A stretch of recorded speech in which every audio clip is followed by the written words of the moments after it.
బాగుంటుంది కదా. ఉండిపోదాం. ఎలా? టైం అయిపోతుంది కదా. ఆపేద్దాం.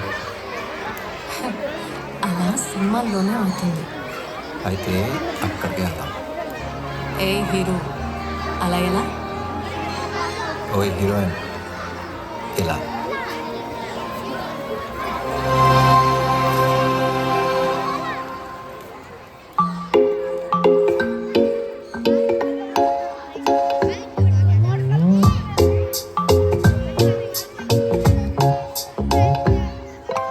రంగు రంగు తారలన్నీ తొంగి తొంగి ఒక్కసారి చూస్తున్నా ఏంటిలా? పైన లేని వెన్నెలంతా నేల మీదకొచ్చినట్టు ఉంటే చూడవా. మంచువాన నన్ను ముంచనంట, వాన విల్లు మీద ఇల్లు కట్టినెవ్వరంట. ఈ లోకమంతా నిన్ను చూసినంట, ఏ దిష్టి నిన్ను తాకకుండా ఇంటిలోన దాచుకుంటా. రంగు రంగు తారలన్నీ తొంగి తొంగి ఒక్కసారి